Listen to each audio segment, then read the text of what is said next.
Jadi apa yang tuan belajar daripada kelas FY ni? Apa yang macam unik yang tuan rasa ada dekat kelas FY ni yang semua orang kena datang?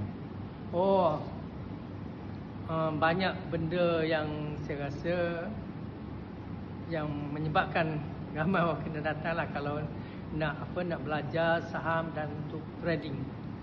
Pertamanya saya belajar jenis-jenis saham. Jenis saham ni dia ada banyak jenis. Kita kategorikan kepada 3 jenis lah. Pertamanya blue chip, ni yang mahal-mahal lah. Yang kedua dipanggil air mantap. Air mantap ni yang kita boleh trade lah untuk orang yang mempunyai pendapatan sederhana. Dan satu lagi cap ayam. Cap ayam ni maknanya saham ni dia punya untung tu lambat. Lambat mendapat untung. Sebab kadar kenaikan dan turun dia tu lambat sikit.